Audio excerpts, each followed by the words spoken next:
case briefs, and so much more. LSData's got what you're looking for.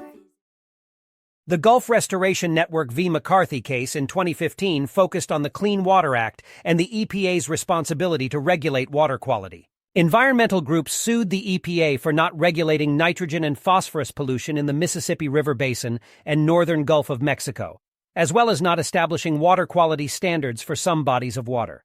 The district court granted jurisdiction for the case and ordered the EPA to conduct a necessity determination, but the EPA declined. On appeal, the United States Court of Appeals for the Fifth Circuit ruled that the EPA was not required by the Clean Water Act to make a necessity determination, but their decision was subject to judicial review.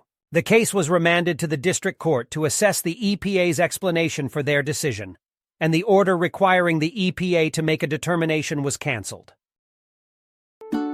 Case briefs, and so much more. LSData's got what you're looking for. Visit LSD.law, elevate your mind.